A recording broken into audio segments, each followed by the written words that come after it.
All right, and now we get to antidepressants. But notice how the title slide we don't call them antidepressants because later on we're talking about how different antidepressants are used for more than depression. Actually, and antidepressants are not really reflective of their mechanism of action. Also, see, the term antidepressant really it came from it's a more chronologic term similar to antipsychotics.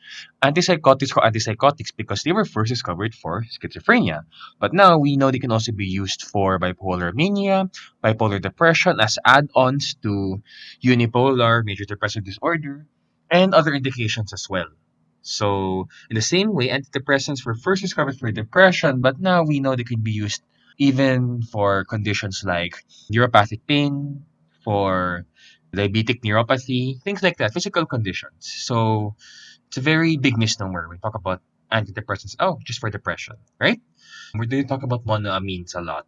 So to differentiate these serotonergic agents used in depression and other neurologic psychiatric conditions from those mentioned in the chapter on otacoids, such as with triptans, then we will title this CNS serotonergic agents used in psychiatry. Although if you think about it, it's kind of weird because triptans are also used for a brain condition, for migraines. So in that sense, would be more appropriate to fall under serotonergic agents. But, textbook classification is more of by indication. So that's how it ends up really. But I just want you to keep in mind that antidepressants are not used solely for depression only.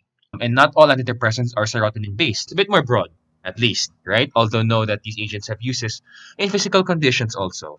Before we get to there, let's do a bit about depression. This will be a basic overview because the focus really will be on the medications and how they work. Epidemiology, pathophysiology, what exactly is depression, some misconceptions, some risk factors, a bit on suicide, and the drugs. Of course, the main focus there should be the drugs. Right. What is depression exactly? Just to cut it short, it goes beyond sadness. You fail a test, you fail a quiz, you're sad. Next day, bawi, sige, kaya to. Or nag-break kayo ng jowa, okay, medyo mas intense. Mas a bit normal pa. Give it maybe weeks, months, ewan, depends on the person. Some people a year. Hard to say, di ba? But it's a normal response. Parang it's not something that would be unexpected to happen.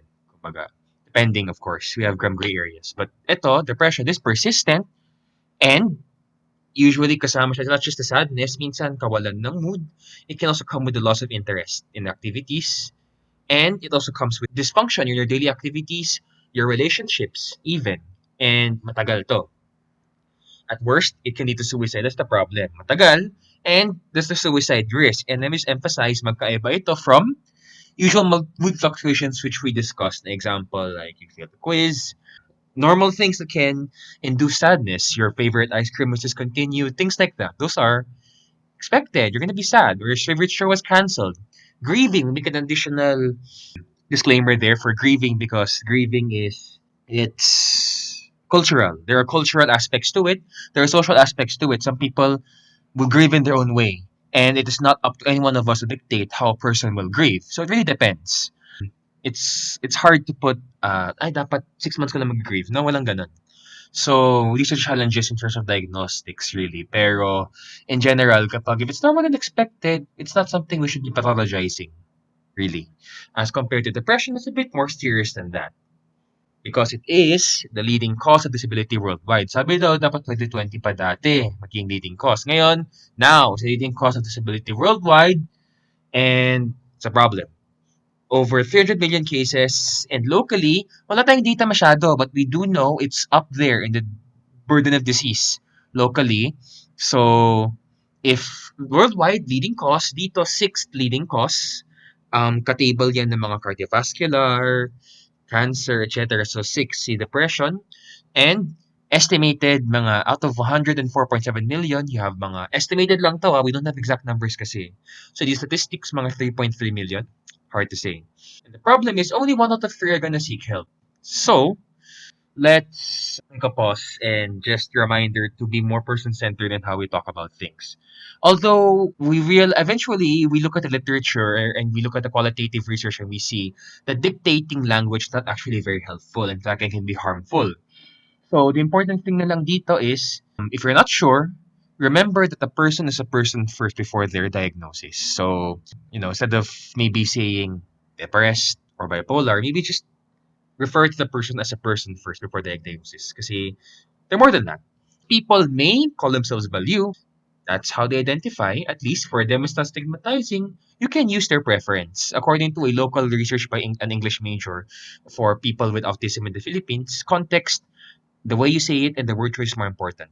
If a person has a preference, you can use it. Anyway, language may seem like a small thing, even in the field of pharmacy, but it can make a big difference, especially when you get to dispensing and medication counseling. Now, theories of pathophysiology. What do we have? Is it true that depression is due to a chemical imbalance? False. Shocking, heretical, no. It's been known for a long time. There's been decades of research, but so far we have not drawn clear correlations in terms of neurotransmitter deficiencies for serotonin, norepinephrine, dopamine. Wala. If meron, edi sana if you go to diagnostic labs, oh, may lab test na for depression. If your depression is less than X microgram per ml or nanogram per ml, you have depression. No, it doesn't work that way. The brain is super complex. Different parts of the brain, different times of the day, so many different fluctuations of levels. Now they're looking at receptors, maybe the BDNF will discuss that brain-derived neurotrophic factors, pero everything's preliminary pa lang as of now. But these might play into the mechanism of action nga. We see more success in the psychological aspects for Martin Seligman if you're a fan of positive psychology. No, it's not all about choosing happiness or being happy. No, walang ganon. No, it's about having reasonable optimism while making room for pessimism and, trying to use psychotherapy to inculcate healthier patterns of thinking. Pwede din sa cognitive styles, like in cognitive therapy ni Aaron Beck.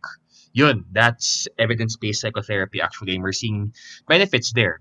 Social-cultural aspects also, depression is very heterogeneous actually, and even culture can play a role in how it manifests.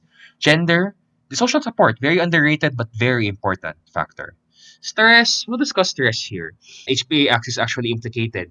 The whole stress pathway is also implicated in depression, particularly the pathway involving the body's steroid hormones, the corticosteroid hormones like cortisol. Going further down to the genetic level, actually stress can have an effect. It can even be passed on through generations. This is the epigenome in particular. So if genetics, you're looking at the sequence of bases and then whatever the higher structures. But this is very simple. So for those who are watching and are like biochem majors, please don't judge me. But this is just super oversimplified na lang kasi hindi naman to focus ng subject. This epigenome is like the molecular switches basically that promote or turn off the expression of certain genes. So stress can affect those.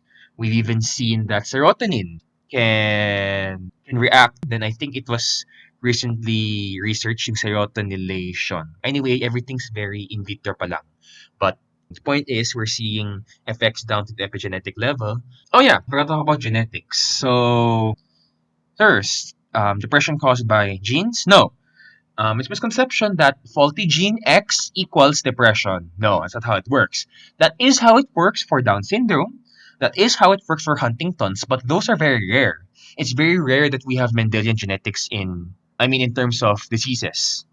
Most all of mental health conditions follow a more stress diseases model where you can have the risk factor gene, you can have 2 risk genes, you can have 10 risk genes, but if that is balanced out by good coping, good temperament, good social skills, good support, right? Then that can also serve as protective factors and you will not automatically get depression. It's just that your risk is higher, but it can be balanced out. So please think about the biopsychosocial model of depression. Actually, you know what? Let's put that here. So speaking of the biopsychosocial model, so as emphasized earlier, you have all of those factors, the biological, something going on with the DNF, the neurotransmitters, something going on with the psychological components, and of course, di mawala social support, culture, family. But how headlines always frame it, depression is caused by X or Y. Never gonna. No. depression is always multifactorial, and while admittedly in certain contexts, one scenario may weigh over the other, you can never get rid of all of those factors.